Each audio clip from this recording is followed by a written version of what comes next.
Hey, this is Doc David with Head Shrink Inc. Today we're going to talk about some parenting thinking errors that happen as you're parenting. Stay tuned.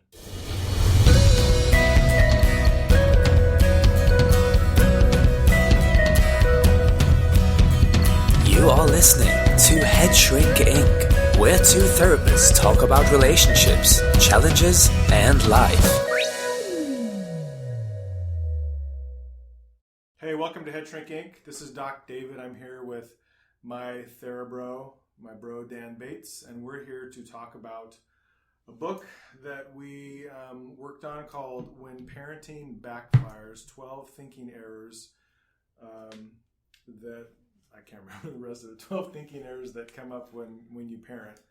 And so today we want to talk about two of the thinking errors, and in the future we're probably going to talk a little bit more about some of the errors. There's 12 chapters in the book and 12 thinking errors. And what we do is we talk about the error itself, how it doesn't work well or how it backfires and a way to correct that. So I'll start with you, Dan. What's a thinking error? Okay, so a thinking error is something that's systemic in someone's thinking, for lack of a better word. So it's a mistake they're thinking in the way they think that translates into a lot of different contexts. So the example is, let's say someone has a black and white thinking. So it doesn't just happen with parenting, but it happens it happens with a lot of things. Relationships in general, potentially. So I'll give you an example and then I'll loop back to parenting. So someone who is making the mistake of thinking in black and white terms, they are oversimplifying things to the degree that either something is good or bad, healthy or unhealthy, and there's no gray area in between, which you can imagine would lead to certain problems because not everything in life is one way or the other. It's funny because it's making me think of how my mom often reacts when I say, hey, I don't want you to do this anymore, whatever it is. And so her response is, well, fine, then I will. And then she picks the extreme opposite of this thing. Like, could you not call as much? Well, fine, I just won't call anymore, ever. Right. Like, no.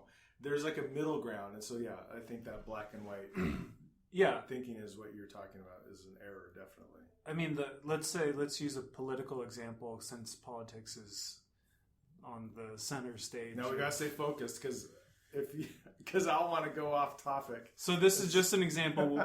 We're coming back to parents. But let's say your political party is the one political party, and everything in your worldview, your political philosophy is right, and everything on the opposite side is totally dead wrong. Hashtag Green Party, hashtag Jill, not Hill. Okay. Okay, that's good. So these are examples where, it's kind of like us versus them. These are examples where people are making this mistake, and it's cropping up in the way that they understand other people, situations, understand themselves. So it's part of their thinking.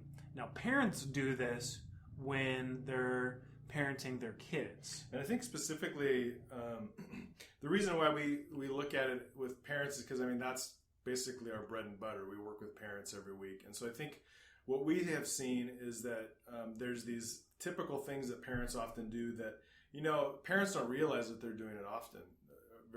They usually don't realize that they're doing it just because they were raised. It's like there's this cycle and it was done to them. And so it's how they do it with their kids. And they often don't see it. They have these blinders that are on. Right.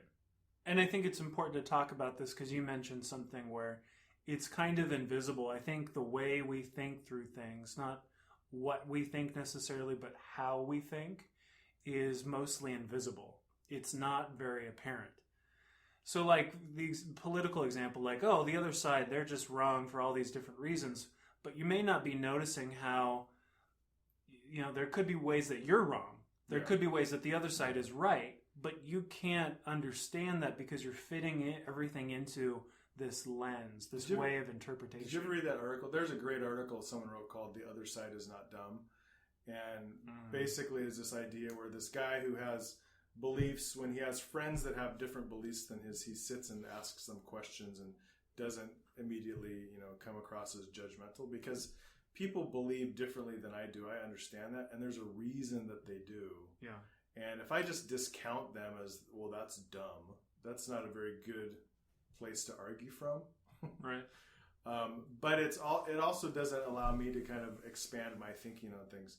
Exactly. So I think what's unique about our book, When Parenting Backfires, is that a lot of times when you get books with formulas. Mm-hmm. You get books with, if you do this, then this will happen.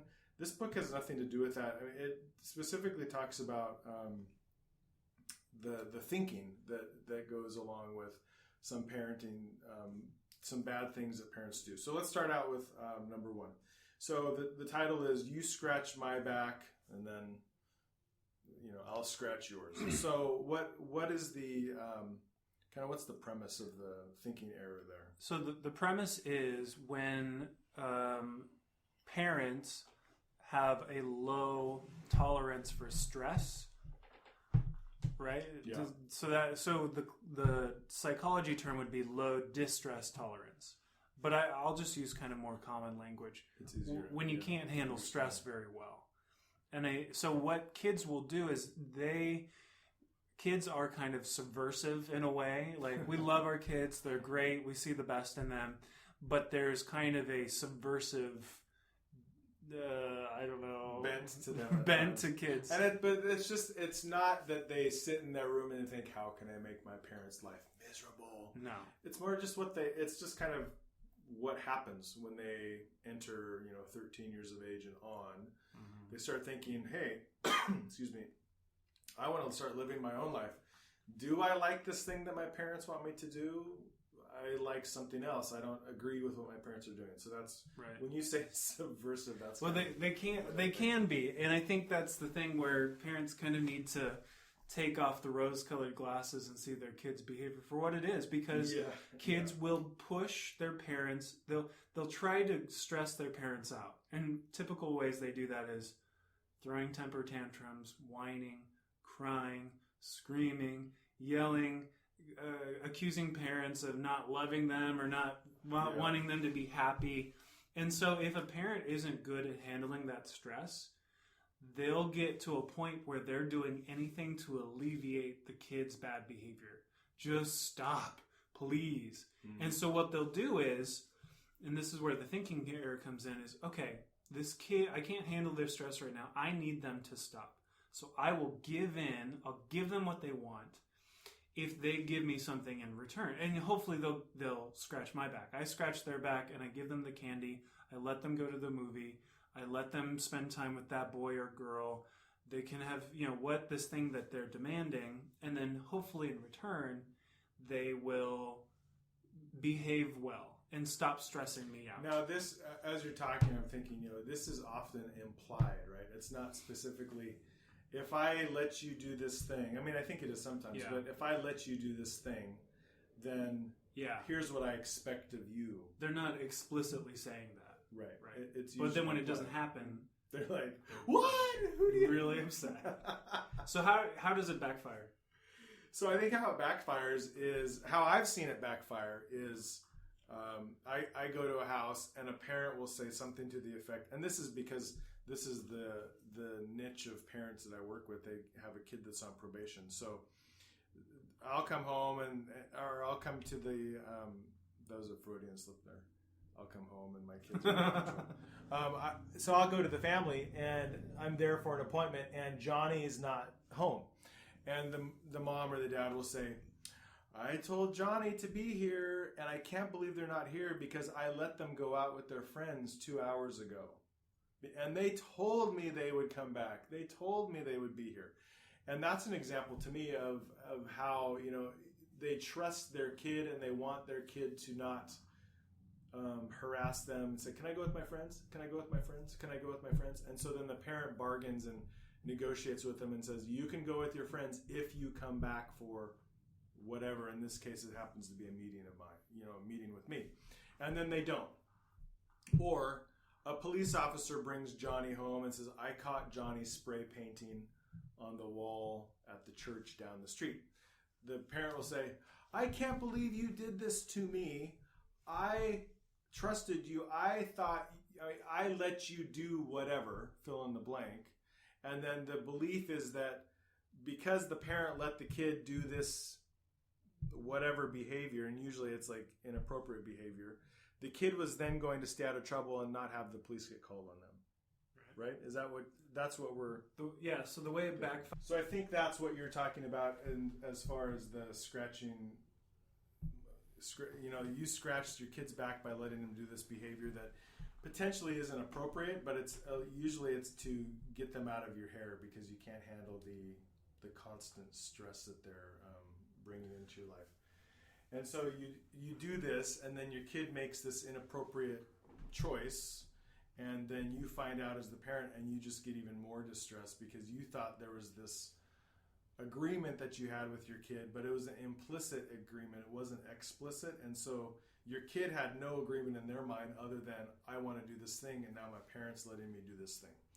So that's the you scratch my back, I'll scratch your back thinking error. And that usually is created because that parent, when they were a kid, that's the kind of experience they had growing up. And so their parents probably didn't have a tolerance level, and so then they probably interacted with their parent in the same way. So what's the solution to that? So the backfire is when you give in, the kid doesn't take it as, okay, now I'll scratch my parents' back and reciprocate. It's now the parent has set up a precedent, which I know if I push and if I stress them out, they'll cave in and give me this thing.